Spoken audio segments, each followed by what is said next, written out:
Aujourd'hui, nous allons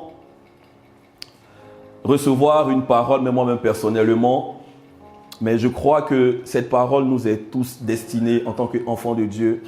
Nous sommes dans la fin d'un temps, nous sommes dans la fin des temps, et nous devons savoir que notre Seigneur Jésus-Christ, il est là. Il ne sera pas là bientôt. Avant on disait bientôt, non, mais il est à la porte. Il est à la porte. Si on te posait aujourd'hui la question, est-ce que tu es prêt? Est-ce que tu es sûr que si Jésus vient tout de suite, à la minute là, maintenant, est-ce que tu es sûr d'être enlevé avec lui dans les airs? Est-ce que tu es sûr? Qui est sûr d'être enlevé? Qui est sûr d'être enlevé? Je ne vois pas toutes les mains debout. Et ça m'inquiète. J'apprécie votre sincérité si vous ne levez pas la main. Mais nous devons être prêts. Nous devons être prêts. Est-ce que tu es prêt à être enlevé? Peut-être c'est le genre de message qu'on n'entend pas beaucoup. Peut-être on parle des messages où on te demande de peut-être semer pour être prospère, de peut-être être un chrétien, peut-être qu'il va se marier bientôt. Mais aujourd'hui, je vais te parler de la chose la plus importante, de l'essentiel. Est-ce que si Jésus-Christ, si la trompette sonne tout de suite, tu es sûr d'être élevé dans les airs et de le rejoindre? Le Seigneur m'a beaucoup parlé ces jours-ci par rapport à un éveil de conscience, par rapport à l'enlèvement, un éveil de conscience, par rapport à la relation que nous avons avec lui. De vraiment être sérieux dans ce que nous faisons avec Dieu, de sortir de la religiosité, mais d'avoir une véritable relation avec Dieu. Vous savez, très souvent on dit, quand le Seigneur Jésus va venir, quand il va venir, quand il va venir. Mais Dieu peut venir à tout moment. Il peut même ne pas encore arriver, mais il peut venir dans ta vie. À chaque fois qu'il y a une personne qui quitte cette terre des hommes, c'est que Jésus est venu dans une forme. Jésus peut venir pour toi aujourd'hui. Est-ce qu'aujourd'hui il y a des chrétiens qui ne sont pas morts? Si, il y a des chrétiens, des gens qui croient en Dieu, qui ont la foi, qui sont partis aujourd'hui. Donc en fait, la mort en soi n'est pas une fatalité pour un chrétien. L'apôtre Paul le disait. Pour lui, la mort est un gain. En fait, il était tellement sûr de ce que quand il quittera cette terre, il sera avec le Seigneur. Il disait, pour moi, la mort m'est un gain. Est-ce que pour toi, aujourd'hui, tu peux avoir cette même déclaration et dire que la mort est un gain? Est-ce que la mort est un gain pour toi? Ou bien tu es comme la majorité de toutes ces personnes qui ont peur de mourir? Et quand je parle de la mort, je ne parle pas de la mort après. Mais je parle de la première mort, la mort physique. Parce qu'après, il y a une autre mort. Mais celle-là, par contre, elle est éternelle. Est-ce que tu es prêt aujourd'hui à quitter cette terre et à partir avec une confiance, te disant que je rejoins mon Seigneur? Vous savez, très souvent, on entend les gens dire qu'il repose en paix, ou bien que le Seigneur ait pitié de son âme. La Bible nous dit clairement, il est donné à l'homme de vivre combien de fois? Une seule fois. Une seule fois. Il est donné à l'homme de vivre une seule fois. Après quoi vient le jugement. Une seule fois. On n'a pas deux vies. On a une seule vie ici-bas. Mais après, il y aura une vie éternelle. Mais cette vie éternelle-là, avant de la recevoir, il faut d'abord recevoir Jésus-Christ ici. Est-ce que tu as reçu Jésus-Christ réellement dans ton cœur? Est-ce que tu as reçu l'Esprit de Dieu? Une chose est de recevoir, mais une chose aussi est de le connaître, d'avoir cette intimité avec lui et de lui être fidèle, de marcher avec lui, d'être sûr de toi que l'huile est toujours là, que dans ta relation avec lui, il y a toujours cette connexion. Parce que, écoutez-moi très bien, frères et sœurs, il y a des doctrines aujourd'hui diaboliques par lesquelles on peut se laisser avoir. Les doctrines disant qu'une fois qu'on est sauvé, c'est fini, on ne peut plus perdre le salut. Attention. Attention, frères et sœurs. Lisons la parole de Dieu. Amen. Il y a des choses qui sont importantes. Oui, c'est vrai que nous sommes scellés par le Saint-Esprit. Mais après, il y a une marche à suivre. Après, il y a une manière de vivre. Soit tu vis par la chair, soit tu vis par l'esprit. Mais dans tous les cas, il y a une marche à suivre. Et cela est très important. Paul a découvert ce mystère de ce qu'on appelle la vie de l'esprit. En tant que des personnes qui aujourd'hui avons le Saint-Esprit, nous devons vivre par l'Esprit de Dieu et non plus par la chair. Je ne sais même pas pourquoi je parle de cela, mais je crois que le Seigneur en fait veut éveiller la conscience de quelqu'un ici par rapport à ta marche avec Jésus-Christ. Est-ce que tu n'es pas simplement dans la religiosité? Est-ce que tu ne viens pas même simplement à l'église? Oui, peut-être pour voir les frères, voir les sœurs, peut-être même tu sers tout ça, mais tu n'as pas de connexion avec Dieu. Tu n'as pas d'intimité avec Dieu. Est-ce que tes propres projets t'importent plus que les projets que Dieu a pour toi? Ne nous laissons pas happer par ces choses du monde. Oui, c'est bien d'avoir des projets terrestres.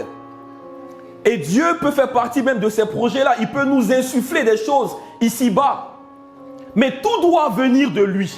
Amen. Tout doit découler de lui. Amen. Est-ce que tu n'es pas en train toi-même de former tes propres projets qui n'ont rien à voir avec lui? Paul disait, ne nous y trompons pas. On ne doit pas se tromper. On ne doit pas se tromper. Parce que l'erreur peut être fatale pour toi. On ne doit pas jouer au yo-yo. On ne doit pas être des chrétiens un pied dedans et un pied dehors. Tu dois être engagé. Et qui parle d'une personne qui est engagée, pour nos frères ici peut-être qui connaissent l'armée, c'est une personne qui y va de tout son être, de toute son âme, de tout son cœur. Dans l'engagement, il n'y a pas d'à peu près. Quand tu prends la décision de te marier, tu ne dis pas je vais me marier et puis donner mon cœur et mon corps sera ailleurs. Non! C'est ton être tout entier qui est engagé avec Dieu. Est-ce qu'aujourd'hui, tu as su que tu es engagé avec Jésus-Christ? Je te laisse avec la question. Le thème d'aujourd'hui, c'est souvenons-nous de la femme de Lot. Et vous allez comprendre pourquoi est-ce que j'ai commencé avec cette introduction. Allons lire ensemble la parole de Dieu, frères et sœurs. Allons dans Genèse 19, au verset 1.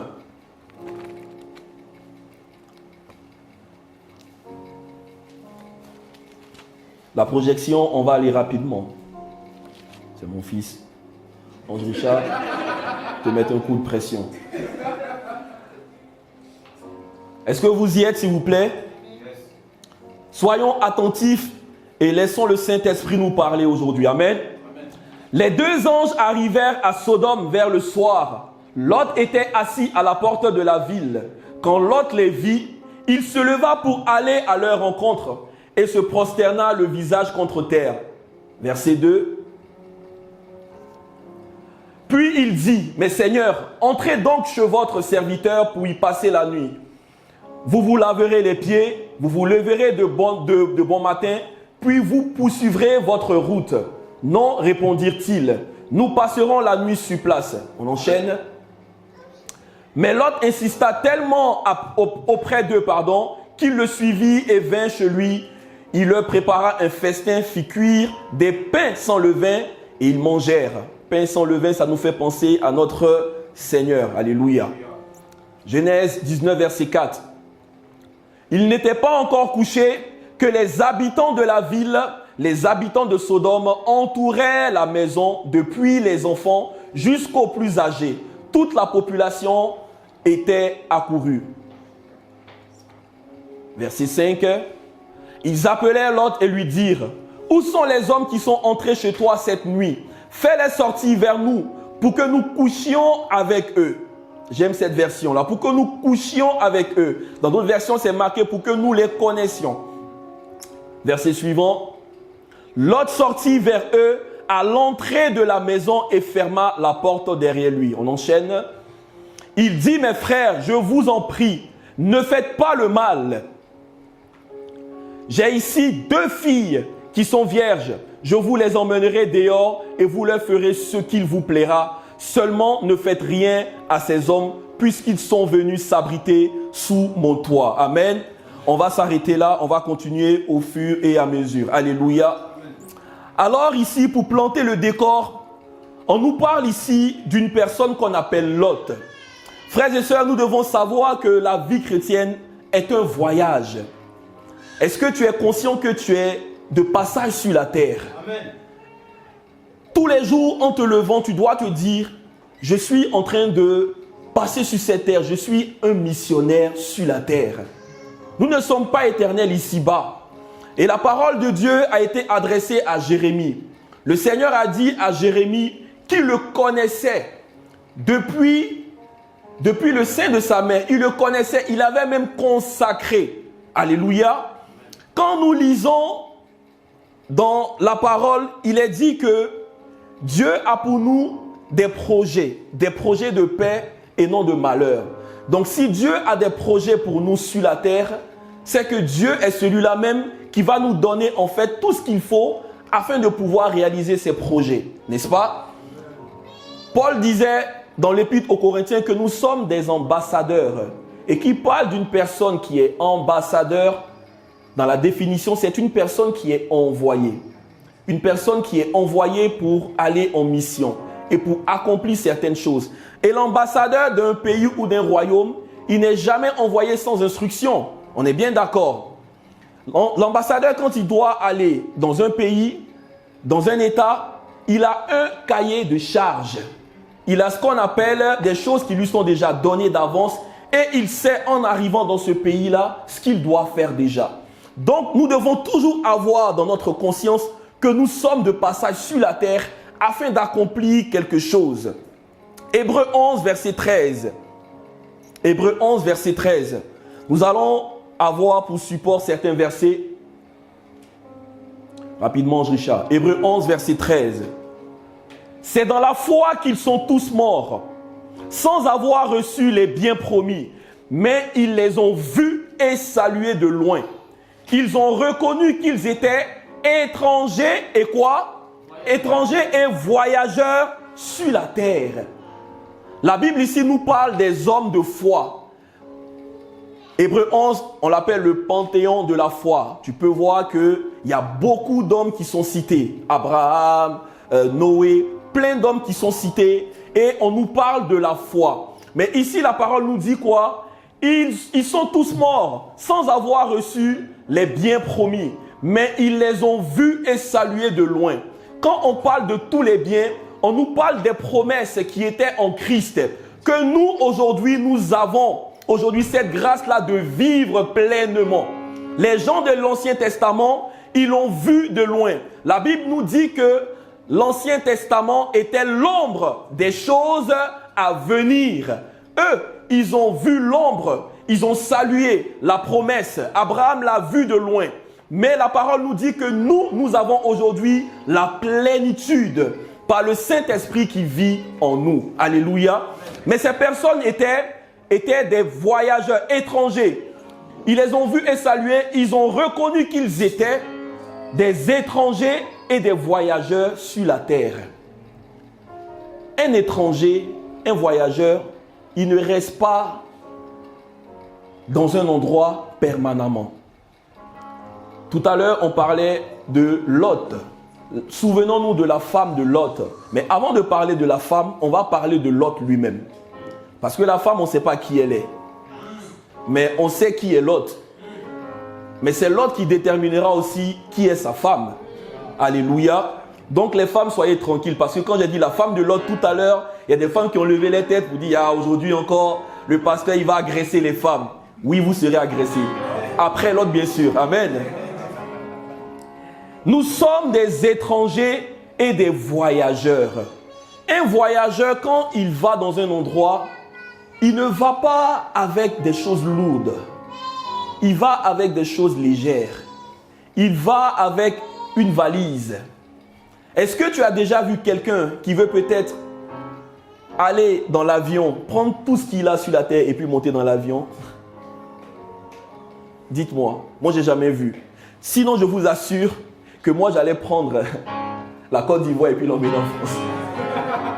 J'allais prendre des maisons, j'allais prendre de l'attiqué, beaucoup d'attiqué même. Mais il y a un certain nombre de poids qui est limité pour monter dans l'avion. Vous savez, l'avion, quand on parle d'avion, on parle de hauteur, n'est-ce pas? Donc, une personne qui veut être enlevée, mais doit être léger. Parce que Jésus ne vient pas chercher des gens qui sont lourds. Quand on parle de lourdeur, on ne parle pas forcément de poids physique, mais on parle des personnes qui ont des choses en eux. De la haine, de la rancune, de la colère, de la méchanceté, des choses de la chair en eux. On doit être dépouillé, libéré de toutes ces choses. Voilà pourquoi Jésus tarde à venir. Parce que si Jésus vient aujourd'hui, frères et sœurs, ça va chauffer. Et je vous assure, ça va chauffer. Ça va chauffer. Beaucoup ne sont pas prêts, ne sont pas prêtes. Dieu nous accorde la grâce et Dieu nous parle tous les jours. Ce n'est pas moi qui vous parle, mais c'est Dieu qui est en train de nous parler. Il y a des choses peut-être qu'on peut prendre comme minimes dans nos vies, mais qui sont les choses les plus importantes sur lesquelles Dieu veut mettre le doigt. Tu es rempli de colère, tu n'arrives pas à pardonner, et tu viens à l'église tous les jours. Tu viens prier, tu viens servir, mais dans ton cœur, il y a des choses qui sont enfouies. Il y a des choses qui sont en train de te détruire intérieurement. Est-ce que Dieu prend plaisir à cela? Non. Ce n'est pas un parfum agréable que Dieu reçoit. Quand tu emprisonnes des gens, quand tu as du mal à pardonner, mais si une personne est emprisonnée en toi, vous savez, la prison, très souvent, c'est l'endroit qui est quelques petits mètres carrés où on fait tout. Si tu veux aller te laver, tu vas là.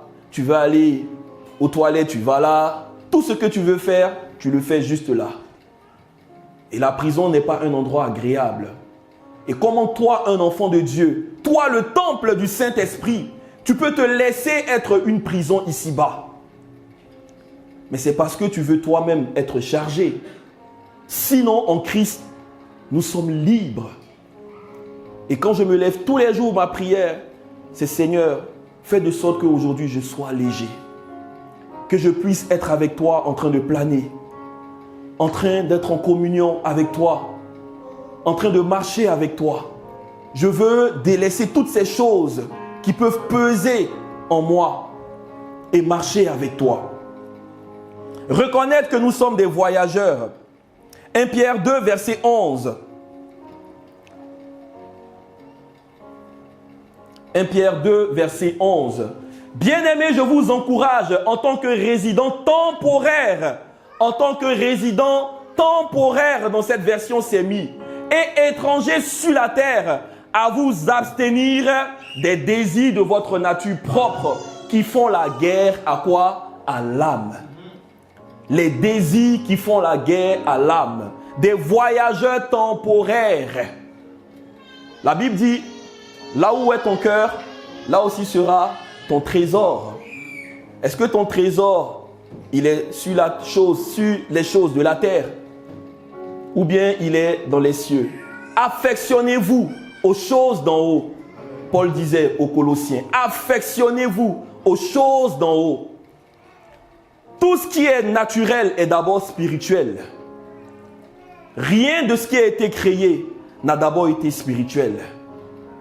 Voilà pourquoi tu pourras voir quand on te dit qu'il y a des animaux, les chevaux, les trucs et autres. Au ciel aussi, il y a des chevaux. Amen. Le Seigneur Jésus, quand il va revenir, il sera sur un cheval, la parole dit. N'est-ce pas? Il y a des chevaux, il y a tout. On te parle de l'eau qui coule dans le jardin et autres. Il y a de l'eau, il y a tout. Cette terre-là, elle est déjà corrompue. Elle est souillée. Et ne laisse pas ton cœur être attaché à cette terre-là. Ne laisse pas ton cœur être attaché aux choses de ce monde. Regarde plutôt aux choses d'en haut.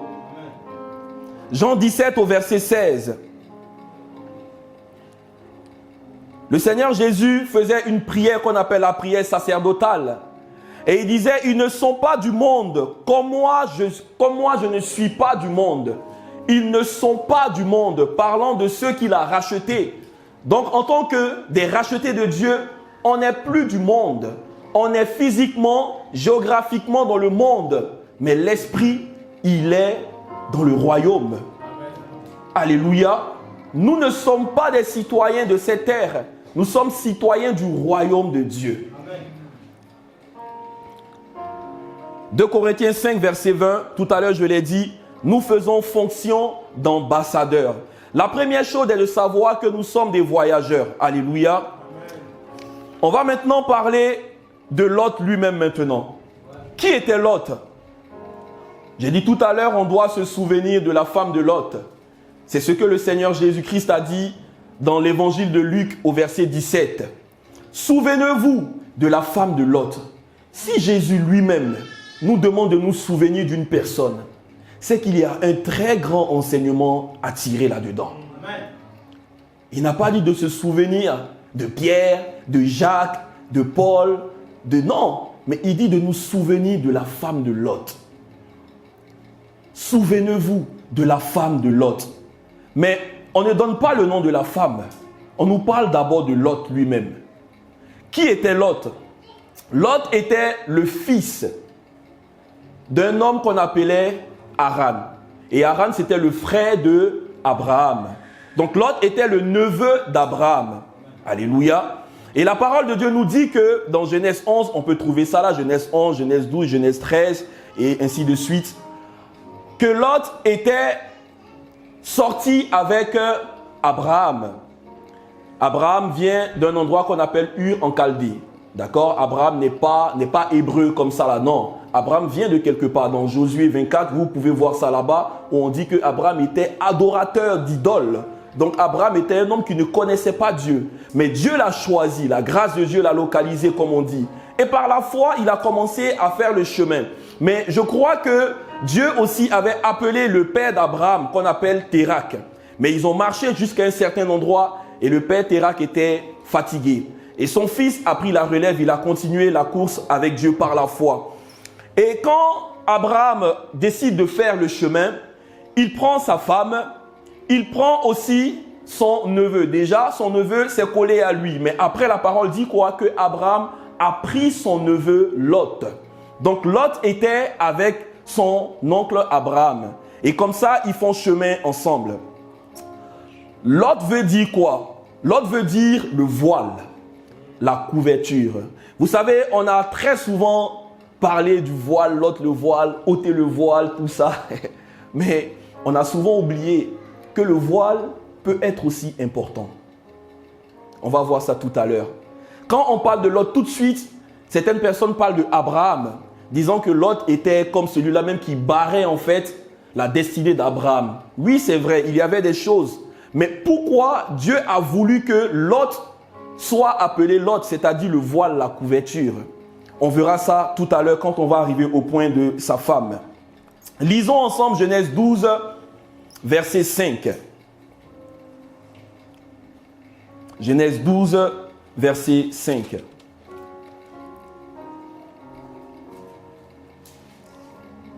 Il est dit, Abraham prit sa femme et Lot, fils de son frère, avec tous les biens qu'il possédait et les serviteurs qu'il avait acquis à Charan. Ils partirent pour aller dans le pays de Canaan et ils arrivèrent au pays de Canaan. Abraham parcourut tout le pays jusqu'au lieu nommé Sichem, jusqu'aux chênes de Mamré. Les Cananéens étaient alors dans le pays. L'Éternel apparut à Abraham et dit, « je donnerai ce pays à ta postérité. Et Abraham bâtit là un autel à l'Éternel qui lui était apparu.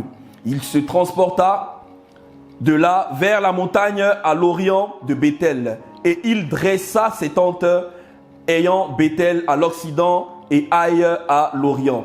Il bâtit encore un autel à l'Éternel et il invoqua le nom de l'Éternel. Abraham continua ses marches en s'avançant vers le midi.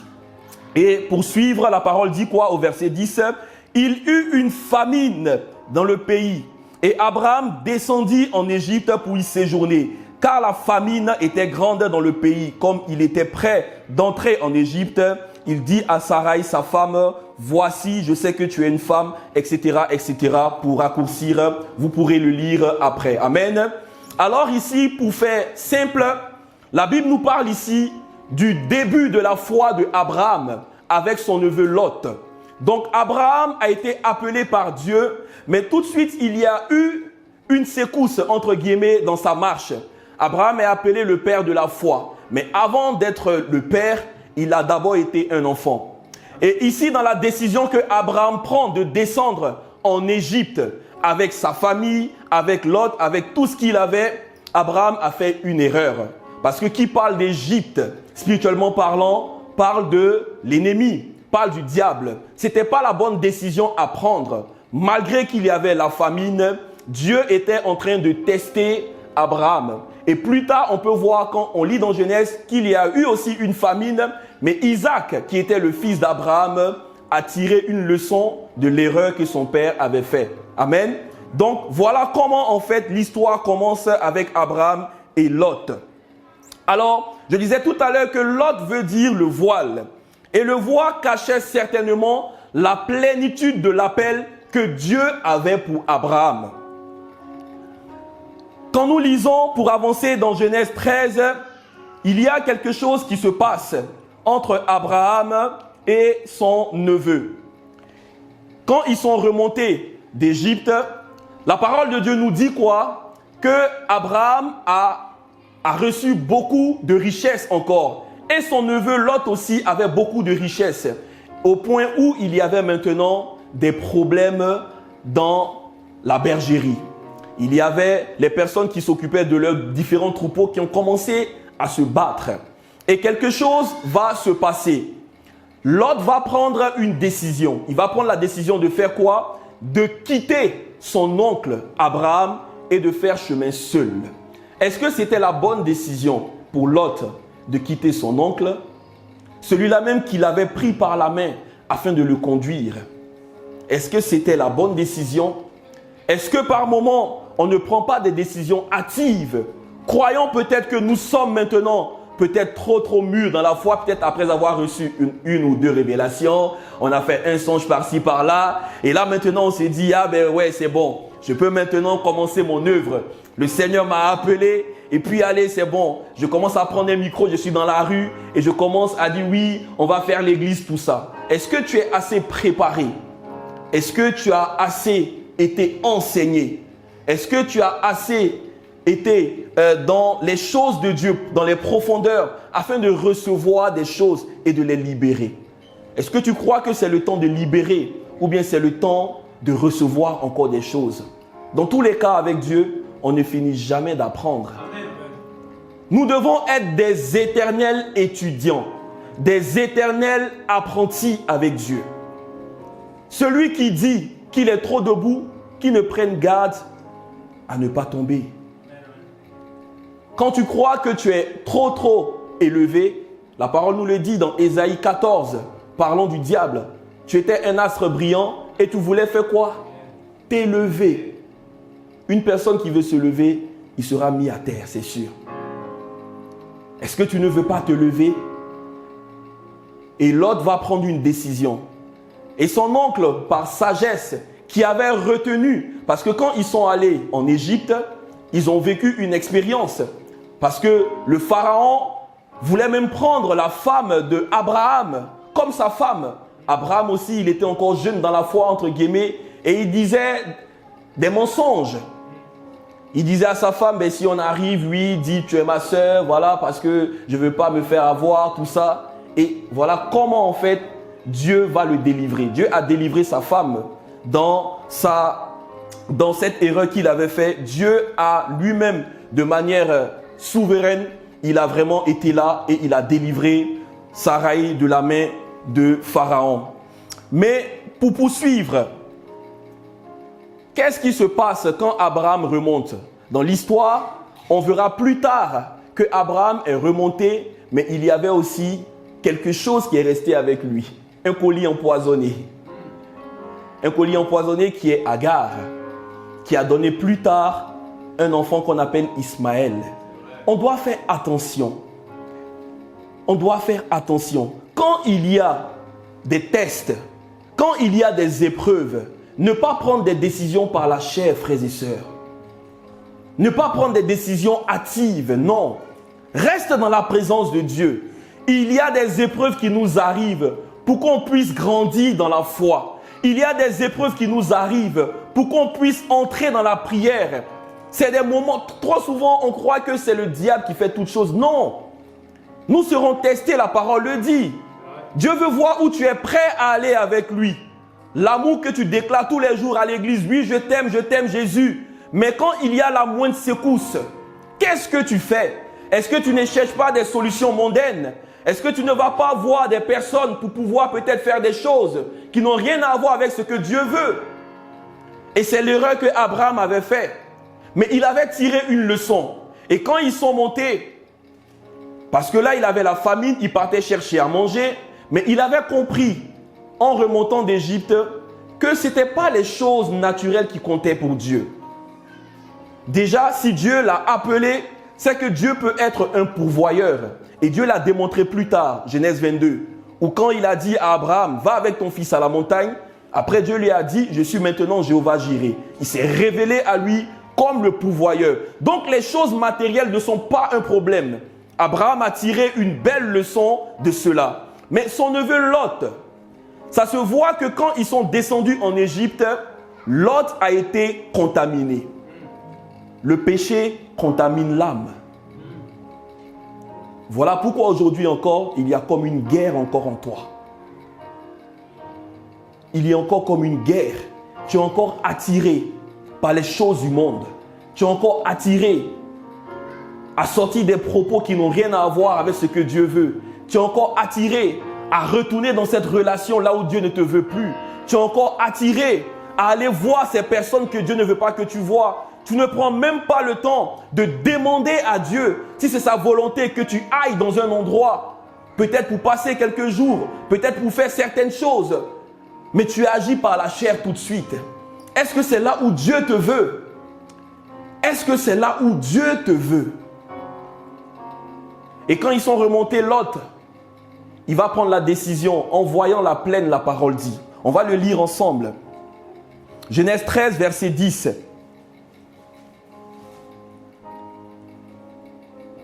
Lot leva les yeux, il vit toute la plaine du Jourdain qui était entièrement arrosée avant que l'Éternel ait détruit Sodome et Gomorrhe. C'était jusqu'à soir, comme un jardin de l'Éternel, comme un jardin de l'Éternel, comme le pays d'Égypte. Le diable se déguise en ange de lumière.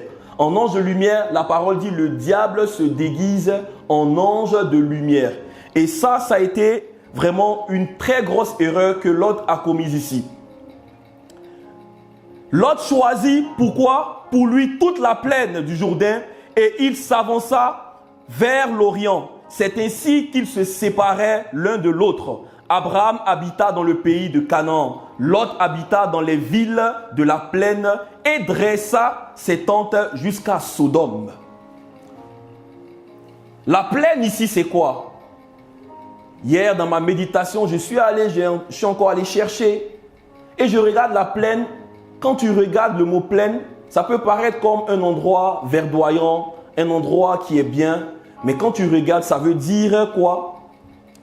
Ça veut dire le talent. Qui parle de talent, on ne parle pas de talent humain, non, mais on parle de talent, la monnaie.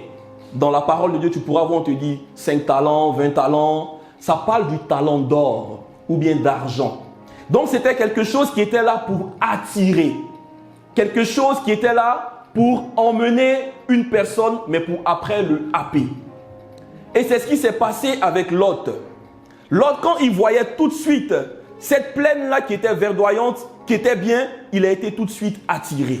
Parce que dans son cœur, Lot est sorti de l'Égypte avec Abraham, mais son cœur était encore en Égypte, dans les choses du monde. Il n'arrivait pas à vivre, à avoir cette consécration comme Abraham l'a eu. Les deux sont descendus, mais ils ne sont pas remontés de la même manière. Lot est revenu, mais toujours avec cette manière de vivre charnelle. Et il a été attiré par les choses qui brillaient. Mais plus tard, on nous dit dans la parole que Lot, qui était une personne qui avait mis ses tentes, simplement il était en séjour à Sodome. Mais plus tard, quand on lit la parole, on voit que Lot a fait quoi? Il demeurait. C'est-à-dire, quand on parle de demeurer, c'est maintenant j'ai construit ma maison là. Et la parole dit que Lot était assis aux portes. La porte dans une ville à l'ancienne, c'est un endroit où on s'assoit pour prendre des décisions. Donc Lot avait maintenant adhéré à une nouvelle vie.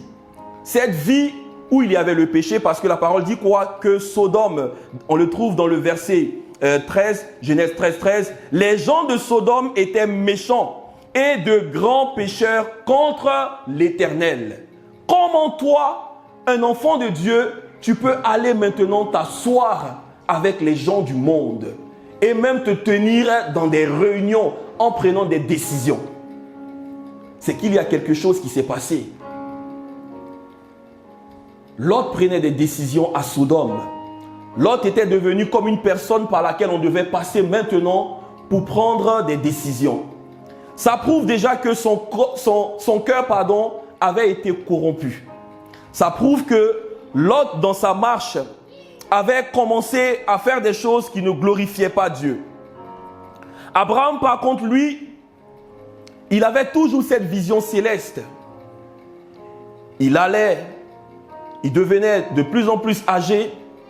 Dieu lui avait donné une promesse, mais il s'accrochait à cette promesse-là. Est-ce qu'aujourd'hui, tu n'as pas oublié toutes les promesses que Dieu t'a données? Les choses même que tu as notées dans ton cahier il est où? Il y a une personne ici qui a perdu son cahier où il prenait des notes quand il avait rencontré le Seigneur. Tu vas le retrouver. Tu vas retrouver ce cahier-là. Et quand tu vas commencer à le méditer, tu vas commencer à revoir tout ce que Dieu avait pour toi. Ça va te ramener à la source. Retrouve le cahier. Retrouve le cahier. Je ne sais pas si je parle à quelqu'un, mais il y a une personne ici qui est tellement découragée, qui a tellement délaissé les choses de Dieu. Retrouve le cahier où tu prenais des notes au départ. Retrouve-le. Dieu va te donner une parole certaine pour t'encourager. Il va te donner quelque chose de tellement fort qui va te relever.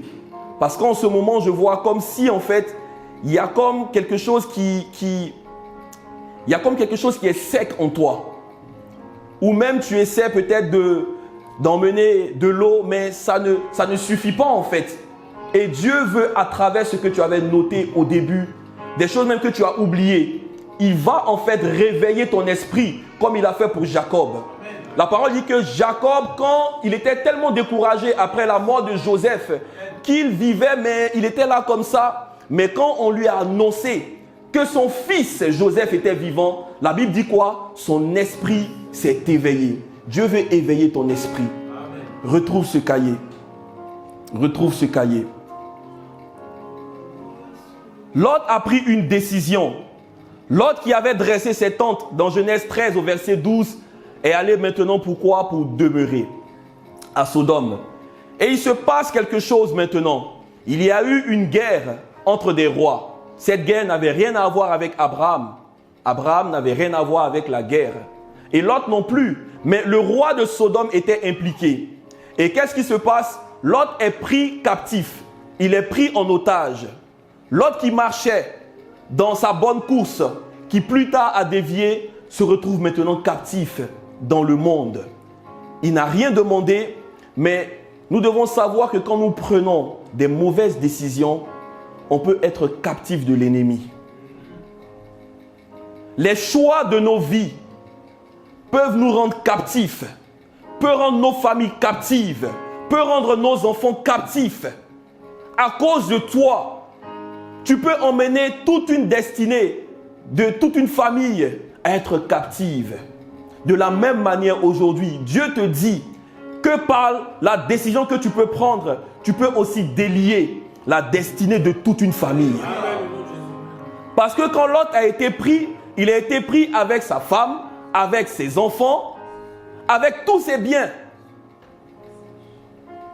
Lot qui était un voyageur, on l'a vu tout à l'heure. On doit avoir cette conscience que nous sommes des voyageurs sur la terre. Mais il a commencé à être affectionné aux choses du monde, au point où il a tissé des alliances qui n'avaient rien à voir avec Dieu. Il s'est installé à Sodome.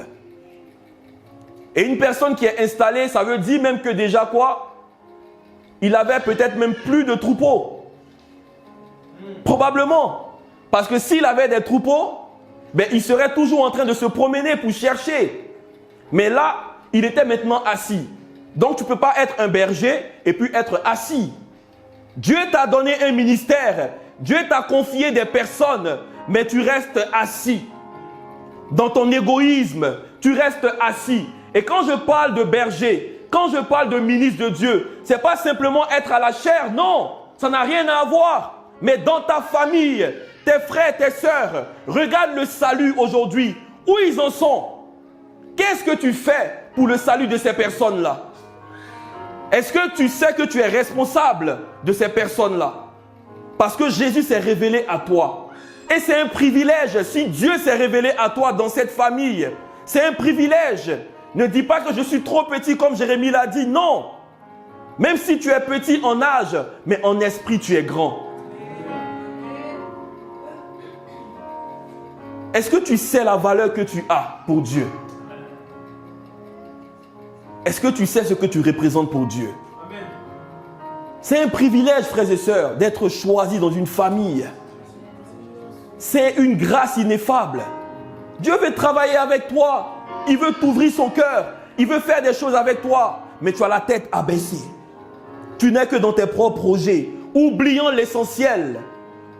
Frères et sœurs, ne nous laissons pas avoir par la distraction du monde. Ne nous laissons pas avoir. Le diable a une stratégie dans cette fin des temps. C'est la distraction. Il n'y a pas autre chose. C'est la distraction. Tout ce qu'il veut, c'est de voler ton temps. Tu n'as même pas le temps pour lire la parole de Dieu. Même pas le temps pour prier. Lot a été tellement irresponsable qu'il est allé même à faire quoi? À donner ses 2 filles. À donner ses filles. En fait, c'était simplement un religieux. Lot a vu que les hommes sont venus à Sodome. Mais il était une personne qui était religieux. Parce que si Lot était vraiment un homme qui était sensible à ce que Dieu voulait pour lui, il n'aurait pas donné ses filles. Ça montrait déjà en fait la condition de son cœur. Parce que comment un père, la Bible dit que quoi? On va le voir ensemble dans 1 Timothée, je crois. 1 Timothée 5, verset 8, si je ne me trompe pas. 1 Timothée 5, verset 8. Si quelqu'un ne prend pas soin des siens, et en particulier des membres de sa famille proche, il a renié la foi. Il est pire qu'un incroyant, qu'un non-croyant. Lisons ensemble, frères et sœurs. Ce n'est pas moi qui le dis. Si quelqu'un ne prend pas soin des siens, et en particulier des membres de sa famille proche, il a renié la foi et il est pire qu'un non-croyant. Le salut commence à Jérusalem, mon ami. Ne fais pas semblant d'être pieux devant les gens, mais pendant ce temps, les gens dans ta famille sont en train de mourir. Tu as une responsabilité dans le salut de cette personne. Et contrairement à Lot, Abraham avait compris ça. Abraham était un homme qui avait la foi, qui croyait en Dieu. Et la parole nous dit quoi? Que quand il y a eu cette guerre où Lot a été pris captif, Abraham a fait quoi? Malgré la séparation qui n'a pas été bonne entre lui et son neveu, il est allé en guerre. Abraham est allé physiquement en guerre. Il a pris des hommes et il est parti. Abraham était un homme tranquille. Mais en lui, il y a quelque chose qu'il avait compris. Dieu a mis en moi une autorité. Est-ce que tu mènes cette guerre-là pour les personnes qui sont en train de mourir dans ta famille? Pour les membres de ton église qui sont en train de mourir? Ou tu prends plaisir à critiquer? Aujourd'hui, c'est ça la vie des gens. Se mettre à critiquer sans rien faire. Est-ce que tu es allé visiter cette personne? Tu es allé chercher à la voir, boire un café avec elle, marcher avec elle, lui parler, l'appeler au téléphone? Est-ce que tu as cherché à faire quelque chose pour cette personne au lieu de la critiquer? Et aujourd'hui, malheureusement, cette génération tombe dans ce genre de choses. Les critiques sur les réseaux. Aujourd'hui, avec le téléphone, c'est tellement facile, mais c'est la plus grande distraction. C'est la plus grande distraction, le téléphone. Tu peux tout faire avec ça, mais en même temps, toute ta vie est enfermée dans un appareil. Toute une vie peut être enfermée ici. Voilà pourquoi il y a des gens aujourd'hui, quand ils perdent leur téléphone ou bien leur PC, les computers, comment on dit, je sais comment on dit, portable, ordinateur portable, voilà. Ils deviennent comme des fous. Parce que toute leur vie, comment toute ta vie peut être dans ça? Comment ta vie? Donc ta vie n'est pas en Jésus alors. Jésus n'est pas en toi, toi tu n'es pas en lui. Ta vie se trouve, ton Jésus il est là. C'est un téléphone. Ton Jésus c'est un PC portable. Est-ce qu'on se rend compte, frères et sœurs, où nous en sommes aujourd'hui? Est-ce que ça c'est une relation avec Dieu? On n'entend même plus la voix de l'Esprit de Dieu. On est sourd spirituellement parlant. Et l'autre était sourd. Il n'entendait plus rien. Il ne faisait que par la chair. Il prend des décisions comme ça. Il se lève un matin, il prend des décisions. Oui, je prends mon troupeau et je m'en vais. Et il va s'asseoir. Il n'écoute même plus Dieu. Abraham avait cette sensibilité. Abraham a vu l'autre dans la détresse. Il est allé. Et la parole nous dit quoi dans Genèse 14, au verset 14?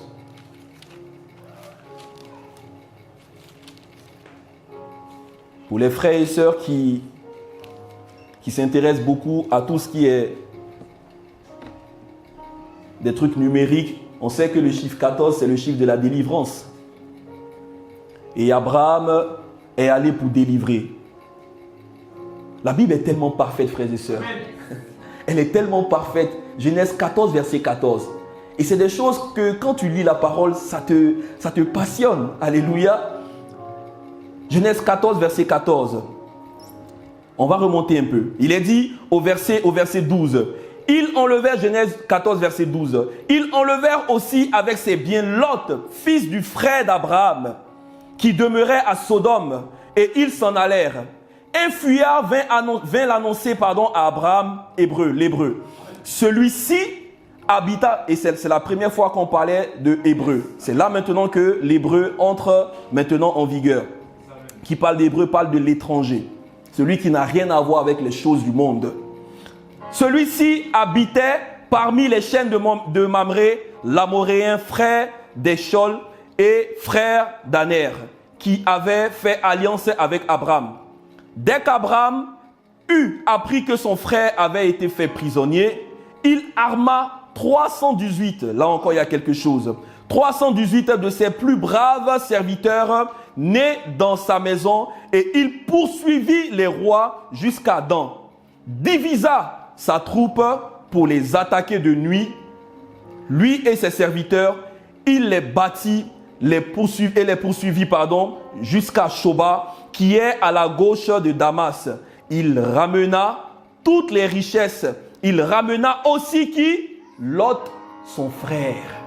Il ramena aussi Lot, son frère. Est-ce que ce n'est pas bizarre qu'on dit que Lot est le neveu d'Abraham, mais ici on dit que Lot est son frère? Est-ce que vous avez déjà posé la question? Pourquoi on dit c'est son neveu et puis après on dit son frère.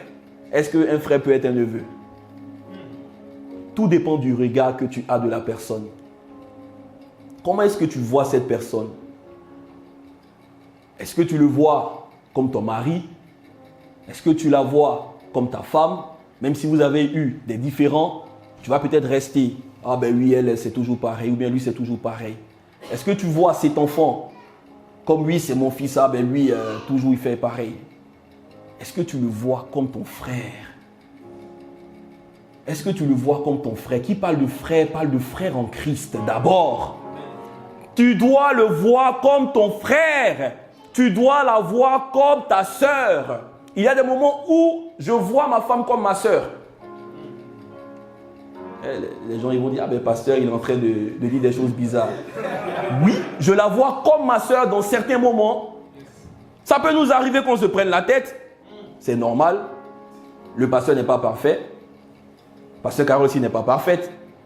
Il peut arriver, on se boude, on se regarde, mais à un moment je vais m'asseoir un peu et je dis, ah Seigneur, ta fille me fatigue.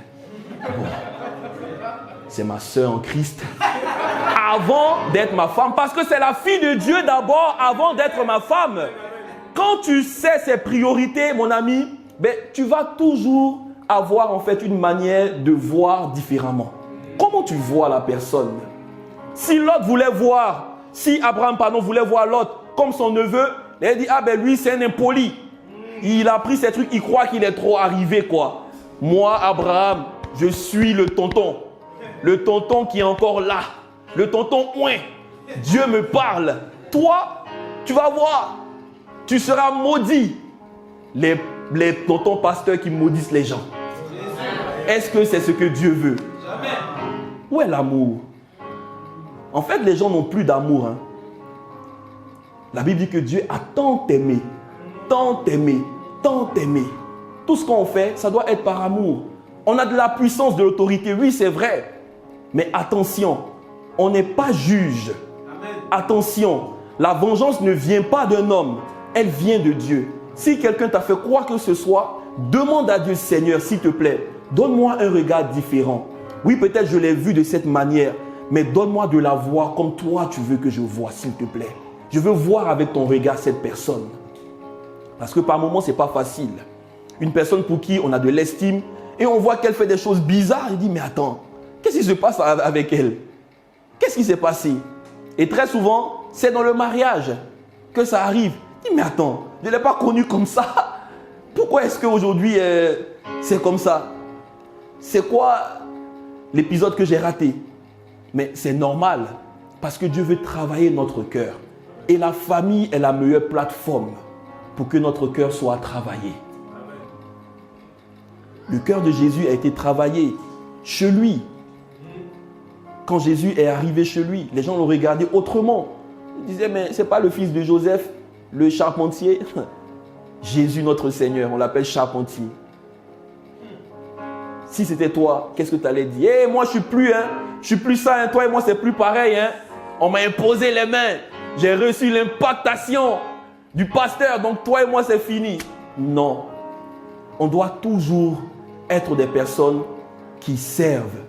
Jésus s'est dit, il est venu d'abord pourquoi? Pour servir. Et qui parle de servir, parle d'avoir un cœur humble.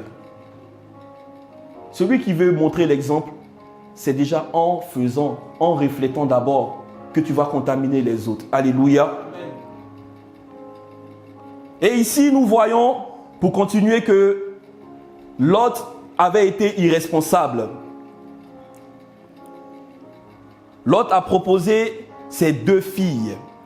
Quelque chose qu'un père normal, qui est vraiment bien dans sa tête, ne peut pas faire. Lot était un homme égoïste. Genèse 19, verset 14. Genèse 19, à partir du verset 14. Il est dit, Lot sortit et parla à ses gendres qui avaient pris ses filles. Levez-vous, dit-il, sortez de ce lieu, car l'Éternel va détruire. Sortez de ce lieu, car l'Éternel va détruire la ville. Mais aux yeux de ses gendres, il parut plaisanter. Pourquoi est-ce qu'ils l'ont pris pour un plaisantin? Parce qu'il ne vivait pas ce qu'il disait. En fait, tu veux prêcher aux gens ce que tu ne vis pas. Comment ils vont te croire? Et les gars, aujourd'hui, Jésus vous aime, mon cher, mais on regarde ta vie, ça n'a rien à voir avec ce que tu vis. Mais mon ami, hier, on était ensemble à la chicha, non? Mais comment tu nous dis que non, Jésus nous aime de ne plus fumer chicha? Ta conversion, c'était quand? La meilleure manière de prêcher, c'est de vivre. On communique ce qu'on vit. On communique ce qu'on vit. C'est ce que tu es. Ce n'est pas ce que tu fais d'abord. Le faire vient après. Mais sois d'abord. Et après le faire, c'est autre chose. Et souvent, je le dis, frères et sœurs, on le répète assez souvent. Ne mélangeons pas la vie chrétienne et les activités chrétiennes. La vie, elle est personnelle. La vie chrétienne, elle est personnelle.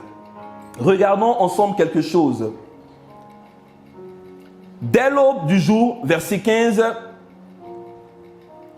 les anges insistèrent auprès de Lot en disant, « Lève-toi, prends ta femme et tes 2 filles qui se trouvent ici, de peur que tu ne périsses dans la ruine de la ville. » Donc Lot avait encore 2 autres filles, les filles qu'il voulait donner quand les gens sont venus à Sodome. Sodome était tellement une ville perverse au point où même quand 2 anges arrivent, les gens sont prêts à faire quoi? À coucher avec eux. On l'a vu tout à l'heure dans cette version. Dans une autre version, c'est mis afin que nous les connaissions. Mais connaître ici, c'est la connaissance expérimentale. Ils voulaient avoir des relations intimes avec ces personnes. Les anges sont venus comme des hommes. Et oui, les anges sont venus comme des hommes. La dernière fois, j'en ai parlé ici, quand j'ai parlé d'un témoignage. Je ne sais pas si j'ai parlé d'une mamie qui est venue. Mais pour moi, c'est un ange que Dieu a envoyé. Les anges viennent, on les voit tous les jours. Mais sauf qu'on est distrait. Mais sinon, tu peux capter que cette personne-là, ce n'est pas une personne normale. C'est un ange que Dieu a envoyé. Regarde, on voit ça rapidement. Entre parenthèses. Genèse 19, verset 1. Il est dit quoi? 2 anges arrivèrent, où ça? À Sodome, le soir. Sur le soir, pardon, et Lot était assis à la porte de Sodome. Mais après, plus tard, dans le verset 8, il est dit quoi? Il est dit, j'ai 2 filles qui n'ont point connu d'homme. Je vous les amènerai dehors et vous leur ferez ce qu'il vous plaira. Seulement, ne faites rien à qui? À ces hommes. Les anges dont on parle au verset 1, on les appelle ici des hommes. Et c'est les mêmes hommes qui étaient allés voir Abraham auparavant, Genèse 18. Les anges, ils sont là. On peut avoir une communion avec eux. Mais sachons capter. Et comme il tardait, on revient maintenant, Genèse 19, verset 16. Et comme il tardait, les hommes saisirent par la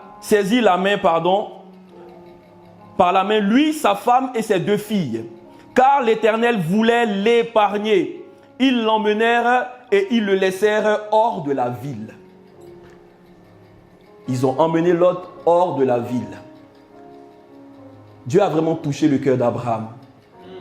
Parce que si Lot a été sauvé, c'est parce que quelqu'un s'est levé pour lui. Abraham s'est levé dans l'intercession. On voit précédemment que Abraham a négocié avec Dieu. Abraham a prié pour lui. Abraham est allé physiquement déjà pour sortir son neveu. Mais après, Lot est retourné encore. Parce que Abraham a ramené Lot, la parole dit. Mais il est reparti encore à Sodome. Son cœur était tellement attaché au monde. Son oncle dit, je ne vais pas quand même le laisser, même s'il est retourné. Continue à prier. Il y a de la puissance dans l'intercession. Et vous savez quoi? Quand je lisais la parole, je me suis rendu compte que Abraham ne savait même pas que Lot a été sauvé. Parce que quand il a prié, il a négocié avec Dieu, il a dit à Dieu s'il y a 50 justes, s'il y a 40 justes, s'il y a 30, s'il y a 10, etc. Dieu a dit, s'il y a ce nombre de personnes-là, je ne vais pas détruire. Mais comme il n'y avait pas des justes, Dieu est allé quand même pour aller bombarder. Donc Abraham devait se dire que Lot a péri dedans. Mais quand on lit plus tard, on voit que la parole dit quoi? Dans Genèse 19, à partir du verset 29, lorsque Dieu détruisait les villes de la plaine, il se souvint de qui? D'Abraham. Il se souvint d'Abraham et il fit échapper Lot du milieu du désastre par lequel il bouleversa les villes où Lot avait été. Est-ce qu'on voit ce que l'intercession peut faire? Continue d'intercéder, même si tu ne vois pas. Il y a des gens que tu verras au ciel. Tu ne verras pas leur salut ici-bas. Prie pour ton père, prie pour ta mère, prie pour ton frère, prie pour ta soeur, prie pour eux. Il y a des gens, c'est au dernier moment, aux dernières minutes de leur vie qu'ils reçoivent le Seigneur. Ces gens-là, on dit, ils sont sauvés comme à travers le feu. C'est-à-dire, je ne sais pas si quelqu'un a déjà été brûlé. Moi, j'ai été brûlé. Mais après, il y a des moments où c'est comme si la flamme vient et puis tu sens la chaleur et puis paf, tu enlèves ta main rapidement. C'est comme ça que certains vont être sauvés. Au travers du feu. Parce que le désir de Dieu, c'est que tous parviennent au salut. Amen. C'est ce que Dieu veut. Donc quand tu pries pour ces personnes-là, peut-être tu ne les verras pas. Mais au ciel, tu les verras. Amen. Au ciel, tu les verras. Cette personne pour qui tu pleures aujourd'hui, peut-être tu as encore le doute si elle a été sauvée ou pas. Tu as prié longtemps pour une personne, et ça c'est pour quelqu'un. Tu as prié longtemps pour une personne, et cette personne, elle est décédée. Et c'est comme si tu t'en veux encore. Tu te dis, mais est-ce qu'elle a été sauvée? Est-ce qu'elle a été sauvée? Dieu veut te rassurer aujourd'hui que cette personne est sauvée. Dieu veut te rassurer aujourd'hui. C'est pour quelqu'un. Tu as prié longtemps pour un membre de ta famille. Très très longtemps. Et elle est décédée. Merci Seigneur. Les femmes sont en train de prier pour ne pas qu'on parle de la femme de Lot. On ne va pas la rater. On a trop chargé Lot, c'est bon. Lot était égoïste. On va voir rapidement quelque chose avant de parler de la femme de Lot. Il y a encore pas mal de choses à dire, mais on va écourter. Le salut est personnel, frères et sœurs. Nous devons le savoir. Le salut est personnel. Voilà pourquoi, frères et sœurs, nous devons toujours être une source d'encouragement. Amen.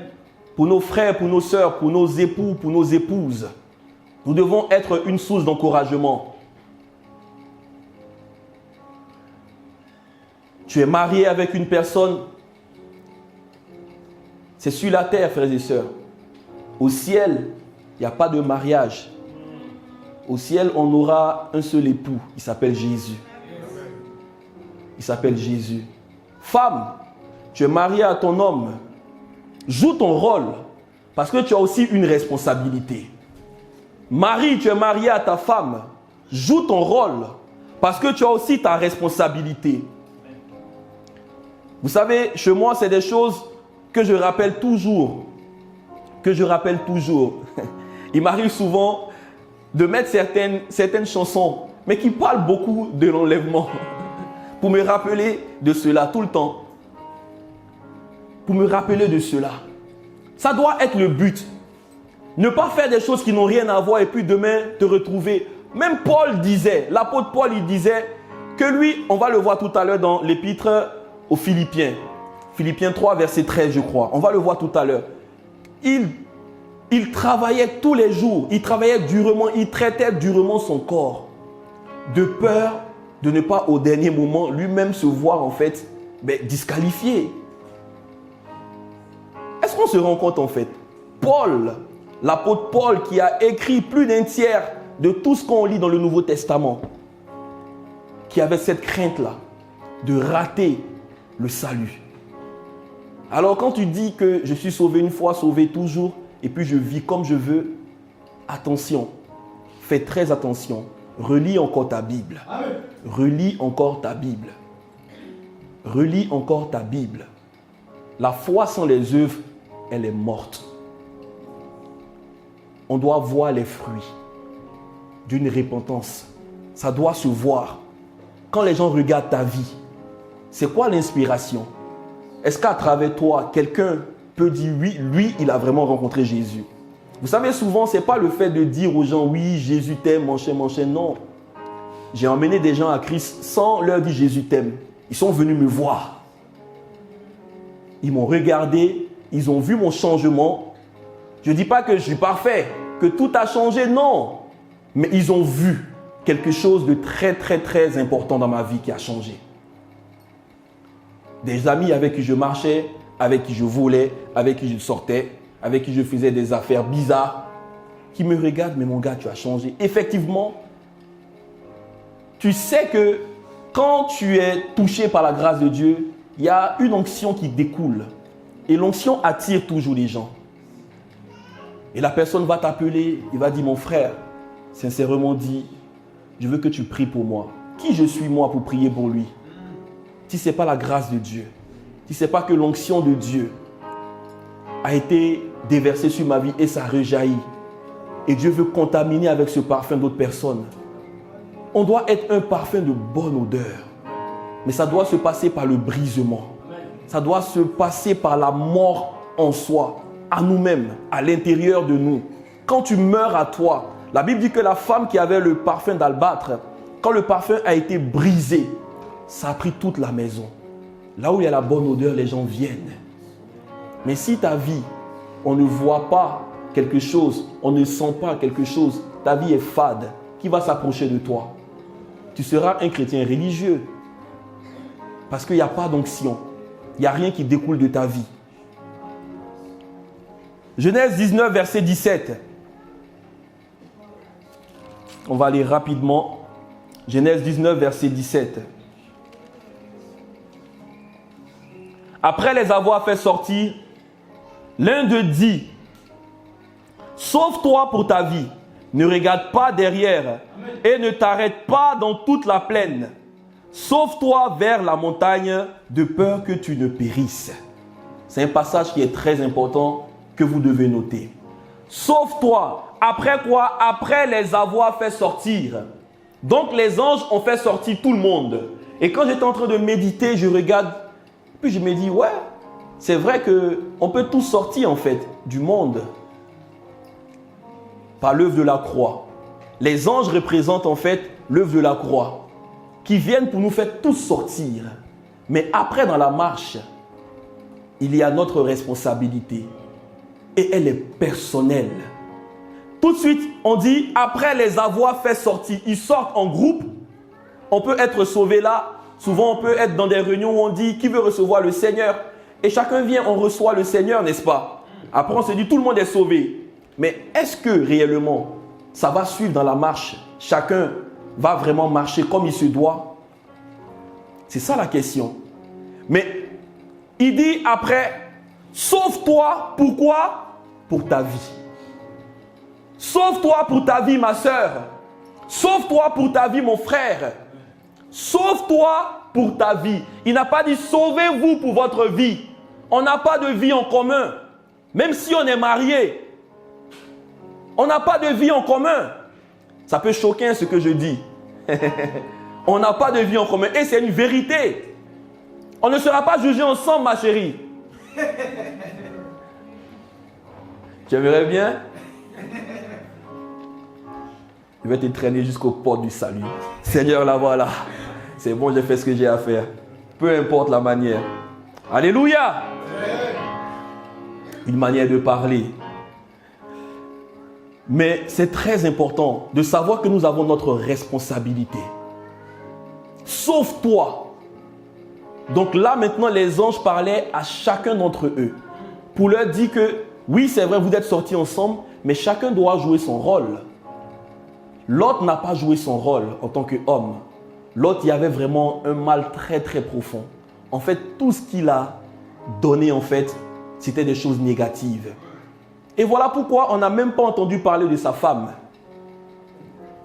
Sa femme, on la découvre que dans Genèse 19, verset 15. On la voit ici. Et puis, elle apparaît soudainement. On ne savait même pas que l'autre était marié. C'est vrai que quand on commence à parler de sa femme, c'est là qu'on se rend compte qu'il est marié, qu'il a des enfants. Et l'autre avait combien d'enfants? À peu près environ 4. Parce qu'on parle de ces deux filles qui n'avaient pas connu d'homme, mais on parlait aussi de ces deux gendres. Qui parle de gendres parle de deux personnes qui sont mariées. Donc il avait minimum 4 enfants, 4 filles. Peut-être plus, mais on dit au minimum 4. Mais les deux autres, elles sont sûrement restées avec leur gendre dans la plaisanterie. Bon, ils vont peut-être plaisanter avec... voilà. Mais les deux autres qui n'avaient pas connu d'homme, elles sont venues avec leur père. Mais la femme qui apparaît, soudainement, elle aussi, elle avait tellement vécu des choses bizarres avec son mari. Elle n'a pas joué son rôle. On va maintenant attaquer la femme de Lot. Elle n'a pas été responsable aussi. Oui, c'est vrai qu'on a parlé de Lot dans son manque de responsabilité. Mais femme, tu étais où quand ton mari était en train de faire les choses et que tu ne parlais pas? En tant que femme, on doit apprendre aussi à dire la vérité à nos maris. Et oui, avec amour, avec une certaine tendresse. Alléluia. Pas en vociférant, non. Bah oui, toi, non. Et il y a une manière de le faire. Le faire à soi. Mon chéri, vraiment aujourd'hui, voilà, il y a eu ça, il y a eu ci, il y a eu ça. Mais est-ce que tu ne crois pas que tu aurais pu réagir comme ça? On aurait pu faire comme ça? L'homme, il n'est pas fou, il va s'asseoir, mais il va dire, mais attends, elle m'a dit quelque chose de quand même vrai. En tout cas, pour quelqu'un qui a l'Esprit de Dieu en lui, il va se remettre en cause. Une personne qui ne se remet pas en cause, il y a un gros problème. Il y a un très gros problème. Donc quand tu vois que ton mari est dans le faux, dans le ministère, dans son travail, il fait des choses qui ne sont pas à la gloire de Dieu et que tu partages le butin avec lui, ben, tu es aussi en train de pécher. Parce que tu ne dis rien. Mais si Dieu t'a mis à côté de lui, c'est pour aussi l'emmener en fait dans la vérité. On doit s'accompagner. La Bible dit la femme est une colonne dans la maison. Donc tu es importante dans cette maison-là. Tu as ton mot à dire. Tu as ton mot à dire. Et donc elle a vu comment son mari, depuis très longtemps, il parlait peut-être mal à son oncle, il était impoli, il prenait des décisions parce qu'il se croyait trop arrivé, mais on aurait pu la voir intervenir. Il y a une femme comme ça, je crois, c'est dans le livre de 1 roi ou bien dans les chroniques là, qui est intervenue par rapport à son mari. Son mari, il s'appelait Nabal, je crois. Et cet homme, il était très méchant. Et la femme est allée voir le roi. Abigail, merci. Elle allait parler au roi.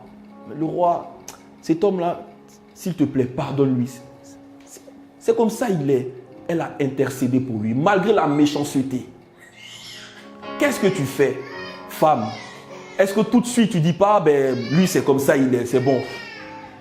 Voilà, il va aller se cogner la tête, il va revenir. Est-ce que c'est ce à quoi Dieu t'a appelé? C'est être méchant. Parce que si l'homme se cogne la tête, ben c'est toi aussi qui te cogne la tête. Si un mari a un problème, ben ça affecte toute la maison. Elle aurait pu parler à son mari dès le départ. Mon chéri, tu vois la décision qu'on prend là, est-ce qu'elle est bonne pour nous? Est-ce que le fait de se séparer de l'oncle Abraham, c'est bon? Oui, même si on doit se séparer parce qu'on est appelé dans la vie à se séparer à certains moments. Comme Jésus l'a fait pour les apôtres. Il a envoyé une persécution et chacun est allé. Et c'est comme ça que l'évangile a été répandu. Mais la manière aussi de se séparer, ce n'est pas dans la querelle. Et Abraham a parlé avec sagesse. Il a dit, mais nous sommes frères, mon neveu. Nous sommes frères. Mais l'autre, il a pris sa décision. Il était vraiment corrompu dans son cœur. Il a vu tout de suite, en fait, le gain sordide, les bénéfices. Ah, moi, je regarde parce que je sais que comme c'est un homme de Dieu, il ne va pas réagir. Voilà, il va dire de prendre une partie. Et moi, je vais prendre la pleine. En fait, il avait même prémédité, peut-être avec sa femme. Tonton Abraham, il va, lui là, tu sais qu'il aime trop Jésus. Si on insiste, la bonne partie, là, il va nous donner. C'est comme ça peut-être qu'il parlait. Ça fait penser à la femme de Ananias, Saphira. Qu'est-ce que vous vous dites chez vous? Est-ce que vous n'êtes pas dans le Congo ça? Des histoires du pasteur qui s'est marié, nanana, nanana, et puis pas le nom. Peut-être que la femme là, elle serait vivante, mon cher. Ça, c'est ce qu'il y a à la page 2 jours là. Sortons de ces choses-là. C'est de la distraction, frères et sœurs. Laissons ça. Restons focalisés sur l'essentiel. Si tu ne peux pas prier pour la personne, laisse le reste là. Commence à regarder autour de toi-même. Regarde ta famille, regarde. Est-ce que toi-même chez toi, il y a de l'ordre déjà? Et on se met à parler des autres. La femme de Lot, son cœur était à Sodome. Dieu a tout fait pour la sauver. Elle est sortie de là. Ils l'ont pris par la main. Et la parole nous dit quoi? Lot leur dit, « Oh non Seigneur, voici j'ai trouvé grâce à tes yeux et tu m'as montré ta grandeur et ta miséricorde à mon égard. » Genèse 19, verset 18. Et il dit quoi? « Mais je ne puis me sauver à la montagne avant que le désastre m'atteigne et je périrai. Voici cette ville est assez proche. » En fait, tu entends je ne puis, je ne veux, L'autre, il parle que de lui en fait. En fait, il s'en foutait de sa famille. Il sort avec sa famille, il s'en fout de sa famille. Et à chaque fois qu'on est en train, on croit que l'autre, le fait qu'il ait présenté ses filles ici, on le fait aussi souvent.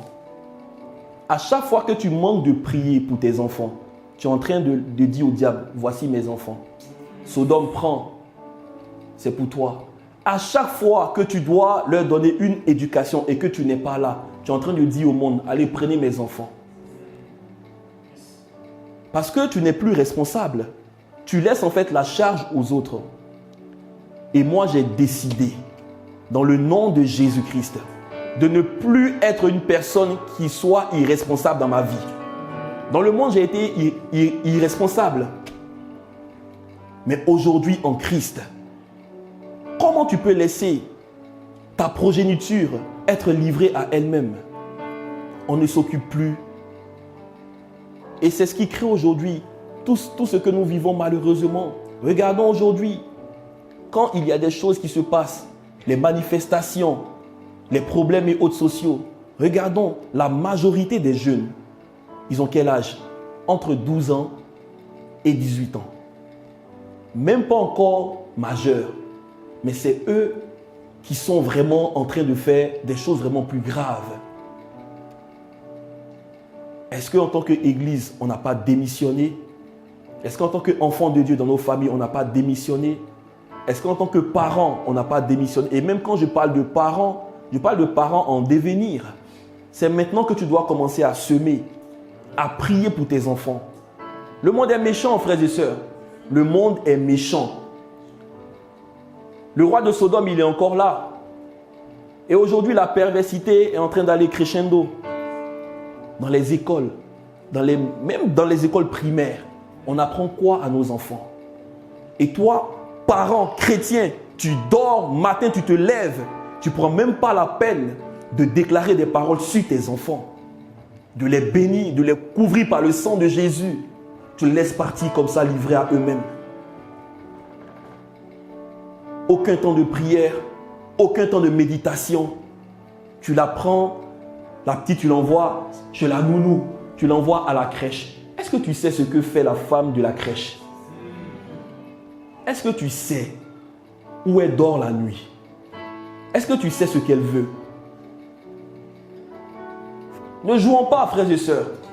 Ne jouons pas. Ne jouons pas. Il y a des enfants, on voit souvent, il y a les fuites dans les trucs, les caméras, des trucs et autres. Des enfants, des bébés qui sont maltraités. Est-ce que c'est normal? Est-ce qu'en tant que parent, tu souhaiterais cela pour ton enfant? C'est parce qu'on laisse faire. On ne se lève pas pour nos enfants. La Bible nous parle de 2 femmes qui sont allées voir le roi Salomon.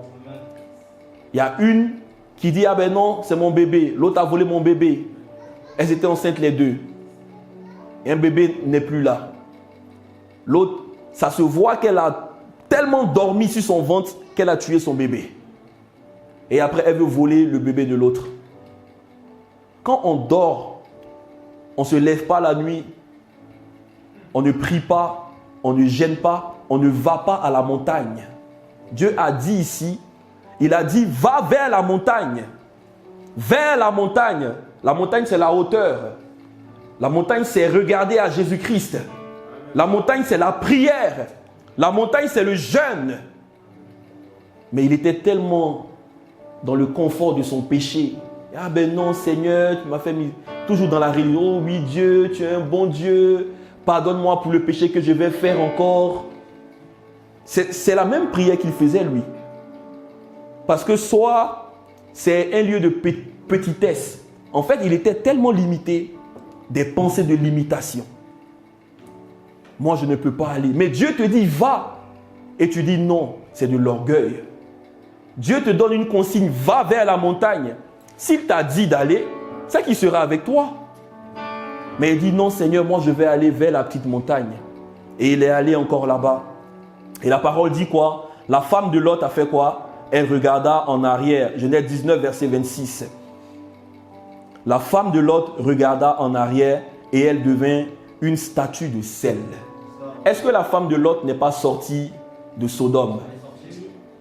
On peut être sauvé, mais ne pas arriver là où on va. Elle est devenue une statue de sel. Jésus, il a dit quoi dans Matthieu 5? Vous êtes le sel de la terre et la lumière du monde.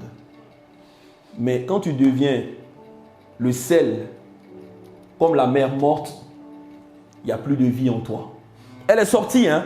Elle a été sauvée. Dieu a tout fait pour la sauver. Dieu a tout fait pour la sauver. Mais son corps était dehors, mais son cœur était encore dans le monde. La femme de Lot. Est-ce qu'aujourd'hui, ta vie ne ressemble pas à la vie de la femme de Lot? Son cœur était attaché aux choses du monde. Elle devrait être une aide, mais elle n'a pas joué son rôle au départ. Elle devait être une femme vertueuse, afin de dire des choses à son mari dans leur appel, dans leur ministère. Elle ne l'a pas fait. Son cœur était attaché à Sodome. Et c'est là où aussi on voit l'importance du voile. On revient encore à Lot. Lot aurait pu se servir maintenant de son voile afin de cacher ce que sa femme voulait regarder. C'est là où le voile devait entrer en jeu. Donc si Dieu nous donne quelque chose, c'est pour que ça puisse jouer un rôle.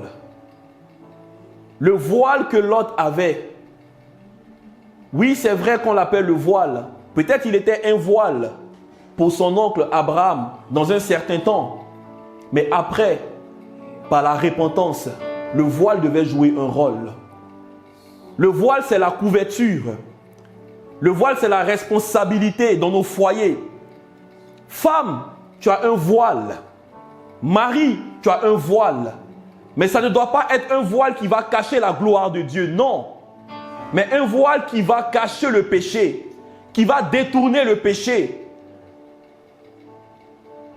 Et ce voile-là, aujourd'hui, Dieu veut se charger de cela. Comment est-ce que tu vas l'utiliser? Est-ce que tu vas être une couverture pour ramener ta famille à Christ, pour gagner des cœurs à Christ? Ou bien tu vas être un voile afin de cacher des destinées? C'est à toi de prendre la décision aujourd'hui, de prendre la résolution.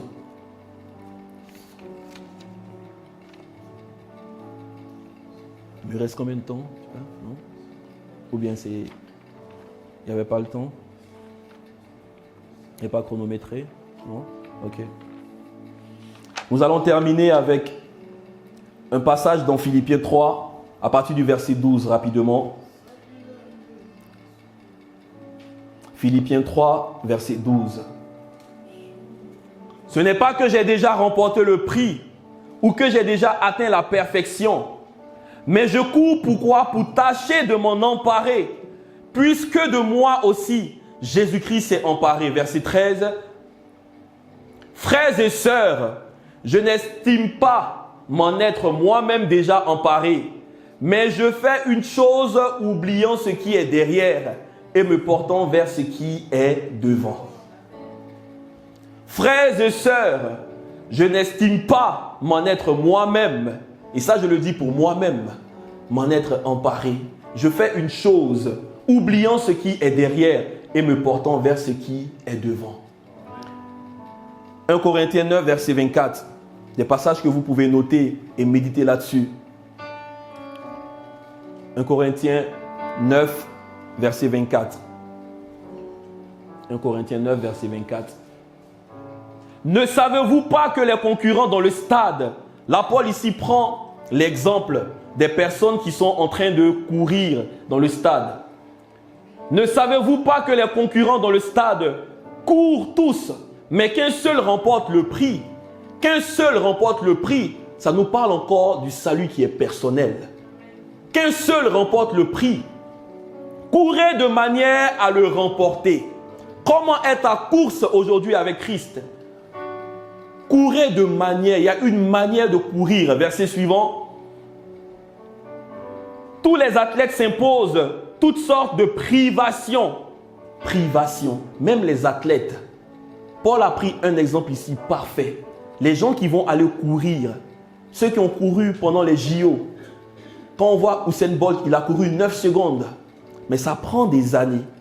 Ceux qui ont nagé peut-être quelques secondes, déjà après l'événement qui s'est passé, ils commencent à se préparer pour les événements à venir. Ils se privent de beaucoup de choses. Se priver, c'est mettre à côté des choses qu'on aime, c'est faire des sacrifices. Se priver dans le jeûne. Tu aimes manger, tu aimes manger, tu aimes manger. Tu ne prends pas un jour pour jeûner. Tu ne prends pas même une demi-journée pour jeûner. Ça devient de la gloutonnerie. C'est un péché. On va en parler par la grâce de Dieu. Le Dieu ventre qui tue aujourd'hui. Quand on mange, tout de suite, on ne pense qu'à dormir. Combien de temps tu prends pour jeûner? Je n'ai pas dit tout le monde, hein. Il y a certaines personnes, peut-être voilà, tu es dans un cas particulier, tu as un problème, voilà, où tu dois manger. Non, tu peux manger. Mais en tant qu'enfant de Dieu, pourquoi Jésus a jeûné 40 jours? Pourquoi? Est-ce que tu t'es déjà posé la question? Est-ce que Jésus avait péché? Non. Mais quand on regarde dans la Genèse, c'est à cause de la nourriture qu'on est là aujourd'hui. Un fruit qu'on dit ne mange pas, ne mange pas, ne mange pas. Prends un temps de jeûne. Prends un jour de jeûne et tu verras ce que Dieu va faire. Il y a de la puissance dans le jeûne. Alléluia. Tu ne vas pas mourir. À 18h, tu vas manger. Mais prends un jour de jeûne. Et ça, c'est pour quelqu'un. Ils se privent, ils se conservent, ils se gardent. Ils ne font pas les choses qu'on ne doit pas faire. Ils dorment tôt. Les personnes qui jouent au foot. Moi, j'avais un ami qui était footballeur à l'époque, mais il avait une discipline. Il ne fumait pas, il ne buvait pas, il ne sortait pas. Même ses sorties, c'était à certaines... Quand il est peut-être 20h, il commence à chercher la route de la maison. Pourquoi mon gars, on doit sortir? Non, non, non, non, non. Mais est-ce que tu as match demain? Non, je n'ai pas match, mais bon. Pour le monde, on est prêt à faire certaines choses. Mais pour Dieu, on fait quoi? Pour Dieu, on fait quoi? Et ils le font pour obtenir quoi? Une couronne qui va se détruire. Pour les choses du monde. Mais nous, c'est pour une couronne quoi? Indestructible. Amen. Est-ce que tu penses à ta couronne? Tu n'as pas encore la couronne. Hein? On est au stade des fiançailles. On n'est pas encore mariés. Ma femme, quand on s'est marié, elle a mis sa couronne. La couronne, c'est très très symbolique. C'est signe de royauté. Mais on n'est pas encore là, dans ce cas. Dans le mariage, oui. Mais avec Jésus, on doit encore courir. Alléluia. On doit encore courir. On doit encore courir. Oublie ce que tu as fait hier. Oublie les miracles d'hier. Oui, ça a été fait. Gloire à Dieu. Alléluia. Oublie les prophéties d'hier. Oublie les guérisons d'hier. Gloire à Dieu, c'est bien. Mais tu vas pas, lui, moi j'étais un homme de Dieu, j'ai fait ci, j'ai fait ça. Mais devant, qu'est-ce que tu fais maintenant? Très souvent, les gens qui aiment revenir sur leur gloire, c'est parce qu'ils voient le flou devant. Donc ils aiment en fait s'appuyer sur les choses du passé. Mais devant, qu'est-ce que tu as à dire? Verset suivant, et on termine dessus. Moi donc je cours, mais pas comme à l'aventure. Je boxe, mais non pour battre l'air. Parce qu'on peut boxer et se fatiguer. Quand les deux boxeurs ils sont sur le ring, quand l'autre il envoie des coups, l'autre il essaie d'esquiver. Et ça fatigue déjà l'autre. Mais quand on donne le coup, c'est pour avoir la cible. C'est pour taper là où ça fait mal. Et la personne qu'on doit taper, ce n'est pas un frère ou une soeur, hein. C'est le diable. Tu dois le taper lui tous les jours. Le taper dans la prière. Le taper en te levant la nuit. Et pendant que je lisais encore Genèse, j'ai découvert encore un truc dessus. Amen. Frères et sœurs, prions la nuit. Il faut aimer cette discipline-là. La nuit, c'est bon pour prier. Je ne dis pas que les autres heures de prière ne sont pas bien. Mais la nuit, il y a quelque chose dans la nuit. Il y a quelque chose. Quand Jésus est mort et que le ciel est devenu noir, tout est devenu sombre. C'est parce qu'il y a quelque chose dans la nuit. Tu dois te lever. Tu aimes rester sur ton téléphone jusqu'à 2h, 3h, 4h du matin. Qu'est-ce que tu fais? À scroller. Tu peux prier, tu peux lire la parole. Mais on se laisse emporter par la distraction. Verset 27. Au contraire, je traite durement mon corps et je le discipline. De peur d'être moi-même disqualifié après avoir prêché aux autres. Je vous laisse avec ce passage. Prenez le temps de le méditer. Vous pouvez le noter encore. 1 Corinthiens 9, verset 24 à 27. Philippiens 3, verset 12 à 13. Vous pouvez aussi rajouter 1 Thessaloniciens 4, verset 16 à 17. Alléluia. Nous allons prier. Merci Seigneur.